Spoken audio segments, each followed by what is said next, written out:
Maybe we need to sit to the side. We got it. Once we sit down, we're all there. This is the American Reverend Zechariah Jackson from the Church of What's Happening Now. Talent Talk Show, Harvest Radio. We're doing a YouTube upload, the expressions of Reverend Alexander Branch, a long-time Plainfield soldier, if you will. A long-time Plainfield, born in Plainfield, I think at Middleburg Hospital. He is embodied Plainfield, New Jersey. And who is the young man that I'm talking to? Reverend Jason Greer, also born and raised in Greer. Reverend who? Greer, Jason Greer. Jason Greer. Born and raised also, and bred also in Plainfield, New Jersey. Okay, let's just have a talk. Where we going? Well, first of all, we're sitting here at City Hall after the walk to take back our city. I have to commend Mayor Sharon Robinson-Brigg for a nominable effort. Yes. I was out there. I actually seen, you know, I had my misgivings, and naturally so. I think everyone was a little skeptical. But after being out there and actually seeing the response of the people in the community, we went down to Plainfield Avenue and 4th Street and the projects over there. Seeing the response and seeing how productive it was, you know, I was very impressed, to say the least. I'm also legal liaison for the NAACP and also on the State Legal Redress Committee. Okay. And also founder and my co-counterpart here is Reverend Jason Greer, who is the newly appointed Executive Director of Project Change. Wow, okay. Project Change has changed the way the church is dealing in the community to get a positive impact. When I came up with the idea of Project Change, I came up with the idea because if you look back at the civil rights struggle over the years, okay, the preachers were at the forefront of the civil rights struggle. yes. It was the preachers who went back and got their congregation to band together and come on out and march. Sure. What has happened over the course of history is once we were able to successfully accomplish great feats that Martin Luther King did and the Southern Christian Leadership Conference, it seems like the preachers went back to the pulpits and became what I like to call sleeping lions. Okay. But let me ask you this, interject here. How bad was it that the preachers and that most people went back, you know, and became what you affectionately refer to as sleeping lions? How bad was it? Well, the problem is this, you know, people tend to band together for a cause. Sure. People tend to be more reactive than being proactive. Sure. The preachers band together then, they were being proactive because they were fighting for civil rights. Sure. They were fighting for human rights. They were fighting for equal employment opportunities. Sure. And it was bad. Sure. Jim Crow was, I mean, let's make no mistake, Jim Crow was a bad era for our people. But what happens is now we are dealing with a new type of Jim Crow, a new type of segregation, a new enemy. But more importantly, we have to deal with the spirit that's behind these movements. Sure. Jim Crow, I mean, the devil is working in behind the scenes in all things. The devil was working in behind the scenes back in the 60s when they were dealing with the Jim Crow and the segregation and unequal opportunity. But you know, Reverend Branch, the reason why I brought that up was this right here. Is that, you know, we hear this a lot, that the preachers and then a lot of people went to sleep after the Great Fire.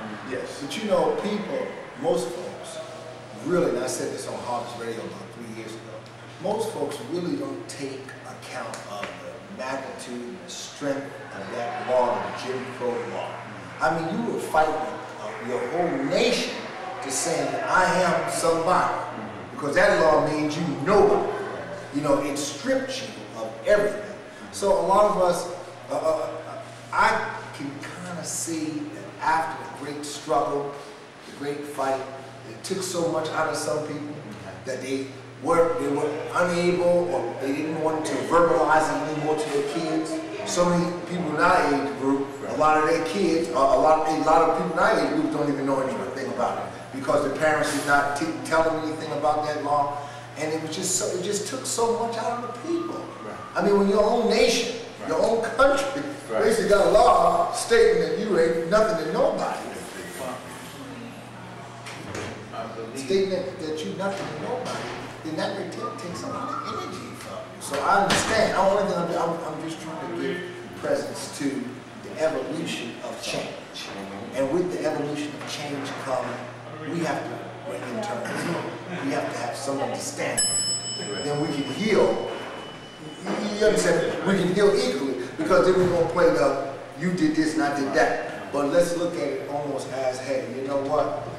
This was a time that the great fight that we gave all our energy, all our soul, Lord help us and everything, and people just got tired. But now what you're saying, Reverend Branch, is that we have to be re-energized. Exactly. Exactly. I think that we have Reverend Jason Greer, Project Change. I believe that we have became comfortable. Sure. With the times of change, and being that as everything else in the African American race, when we become comfortable, there's something else brewing. Sure. Something now has brewed. Sure. Not just in the city of Plainfield with gang violence, not just with the drugs, not just with this, that, and the other thing that's painful and it's we have to deal with this. We have to combat it. We have to deal with it the same way we have dealt with our issues in the 60s, the civil rights, sure, and capitalizing on positive gains. Yes, we do have a problem in our community, but what we're trying to do now, Project Change, is we want to reactivate, re-innovate, sure, mobilize programs that will help our young people become interested in themselves as well as in their communities. We're not talking about the old same game, come down, play basketball, come down and play baseball. That's not. We're talking about a life change. Right? We're talking about a life change. We're not talking about sports. We're talking about dealing with the HIV, NIV. We're talking about introducing them to sociologies, physiology, pharmaceuticals. Yes. We want to introduce them to what they need to take in the middle school, high school, so that when they come to the college years, they'll be prepared with their trade, geometry. They will have the mechanics to help them get into good college. So that's what we're doing. We want to hold particular people accountable. We want to hold particular parties accountable for their actions, their reactions. We want the community to come and to realize that there is a place, there are people, there's an organization that they can come to and release the burdens, the pains, the struggles, and be assured through Project Change that we're going to have. And can we say, and be in all truth too, that now we're looking, we want to cash in on our investments. We invested a good many dollars in our children over the years, and we want them, at worst, just to be somebody. We want them to be somebody.